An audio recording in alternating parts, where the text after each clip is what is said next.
ជំរាបសួរបងប្អូនទាំងអស់គ្នានាងខ្ញុំនឹងជម្រាបជូនអំពីលក្ខខណ្ឌនិងការដាក់ពាក្យចូលរួមសិក្សាក្នុងកម្មវិធីអ្នកដឹកនាំវ័យក្មេងកម្ពុជាឡាវដែលជាភាសាអង់គ្លេសហៅថា Cambodia Lao Young Leaders Program កម្មវិធីនេះរៀបចំនិងគាំទ្រដោយ Union Aid នៃប្រទេសនូវែលសេឡង់ខាងក្រោមនេះគឺជាលក្ខខណ្ឌដែលបេក្ខជនអាចចូលរួមដាក់ពាក្យបាន 1. បេក្ខជនតម្រូវឲ្យមានអាយុចាប់ពី20ឆ្នាំដល់34ឆ្នាំគិតចាប់ពីពេលដែលបានដាក់ពាក្យ 2. បេក្ខជនត្រូវតែជាអ្នកដែលកំពុងរស់នៅនិងធ្វើការនៅក្នុងប្រទេសកម្ពុជាឬប្រទេសឡាវ 3. បេក្ខជនជាបុគ្គលដែលកំពុងធ្វើការនៅក្នុងស្ថាប័នសង្គមស៊ីវិលឬអង្គការសហគមន៍មូលដ្ឋានសហជីពការងារឬសហគ្រាសសង្គម 4. បេក្ខជនមានឆន្ទៈបន្តការងារជាមួយស្ថាប័នរបស់ខ្លួនរយៈពេល1ឆ្នាំបន្ទាប់ពីបញ្ចប់កម្មវិធី 5. បេក្ខជនត្រូវតែទទួលបានការគាំទ្រចំពោះការចូលរួមកម្មវិធីពីស្ថាប័នដែលខ្លួនកំពុងបម្រើការ 6. បេក្ខជនមិនមែនជាអ្នកធ្វើការជាចម្បងក្នុងវិស័យរដ្ឋាភិបាល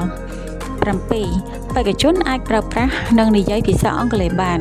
កម្រិតយល់ដឹងស្មើនឹង IELTS 4.5 ឡើងទៅ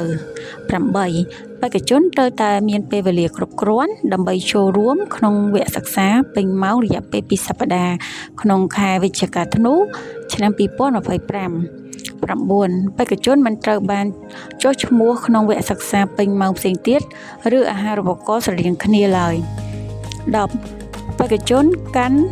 ឬអាចទទួលបានលិខិតឆ្លងដែនដែលមានសុពលភាពរហូតដល់ថ្ងៃទី1ខែមករាឆ្នាំ2027 ដើម្បីដាក់ពាក្យសូមចូលទៅកាន់តំណភ្ជាប់ក្នុងគេហទំព័រ Union Aid ឬ Scan QR Code សូមអានសេចក្តីណែនាំដោយប្រុងប្រយ័ត្នហើយប្រាកដថាអ្នកយល់ច្បាស់ពីសំណួរនិងសេចក្តីណែនាំដើម្បីធានាថាអ្នកបំពេញពាក្យបានត្រឹមត្រូវបញ្ជាក់ពាក្យស្នើសុំត្រូវតែសរសេរជាភាសាអង់គ្លេសមិនត្រូវប្រើជាអក្សរធំឬអក្សរត្រេតក្នុងការបំពេញក្នុងពាក្យស្នើសុំអ្នកអាចធ្វើការឆ្លើយសំណួរពង្រាងជាមុនរួចចម្លងទៅបំពេញក្នុងទម្រង់បែបបទអនឡាញអ្នកអាចប្រើប៊ូតុង Save Draft ដើម្បីរក្សាចម្លើយព្រាងនោះហើយអាចពិនិត្យកែប្រែម្ដងទៀតមុននឹងដាក់ស្នើចុងក្រោយបន្ទាប់ពីអ្នកបានដាក់ពាក្យរួចរាល់អ្នកនឹងទទួលបានការបញ្ជាក់តាមរយៈសារអ៊ីមែលប្រសិនបើអ្នកមិនទទួលបានសារអ៊ីមែលបញ្ជាក់សូមទំនាក់ទំនងតាមអ៊ីមែលដែលបានផ្ដល់នៅក្នុងគេហទំព័រ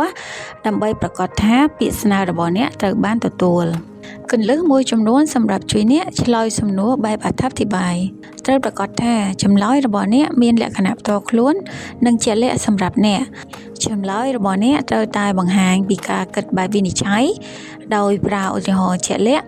សូមលើកពីបទពិសោធន៍ការងារនិងជីវិតរបស់អ្នកដើម្បីគ្រប់គ្រងចំណុចដែលអ្នកបានសរសេរកម្មវិធីនេះសម្រាប់យុវជនអ្នកដឹកនាំវ័យក្មេងដែលធ្វើការឬស្ម័គ្រចិត្តនៅក្នុងស្ថាប័នអង្គការសង្គមស៊ីវិលឬអង្គការមិនរកប្រាក់ចំណេញសូមផ្ដោតចម្លើយរបស់អ្នកលើការងារដែលអ្នកកំពុងបំពេញសម្រាប់ស្ថាប័នលើកលែងតែសំណួរនោះជាសំណួរជាក់លាក់ណាមួយត្រូវពណ៌នាឲ្យបានច្បាស់និងជាក់លាក់អំពីតួនាទីនិងការងាររបស់អ្នកនៅក្នុងស្ថាប័នដោយភ្ជាប់ជាមួយឧទាហរណ៍អំណះអំណាងគិតដោយប្រុងប្រយ័ត្នអំពីបញ្ហាអភិវឌ្ឍមួយដែលប៉ះពាល់ដល់សហគមន៍របស់អ្នកនិងពាក់ព័ន្ធនឹងការងាររបស់អ្នកក្នុងវិស័យសង្គមស៊ីវិលសូមពន្យល់ថាហេតុអ្វីបានជាអ្នកមានចំណាប់អារម្មណ៍ចំពោះបញ្ហានេះហើយវាពាក់ព័ន្ធនឹងការងាររបស់អ្នកយ៉ាងដូចម្តេចបញ្ជាក់កម្មវិធីនេះតម្រូវឲ្យមានការចូលរួមពេញលេញនិងយកចិត្តទុកដាក់អ្នកដែលកំពុងសិក្សាផ្លូវការឬទទួលអាហារូបករណ៍ដទៃទៀតមិនអាចដាក់ពាក្យចូលរួមបានទេប្រសិនបើអ្នកមានសំណួរឬចង់ដឹងព័ត៌មានបន្ថែមសូមតាក់ទងតាមព័ត៌មានទំនាក់ទំនងដែលបានផ្ដល់ជូន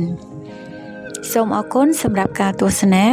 និងសូមជូនពរឲ្យទទួលបានជោគជ័យក្នុងការដាក់ពាក្យរបស់អ្នក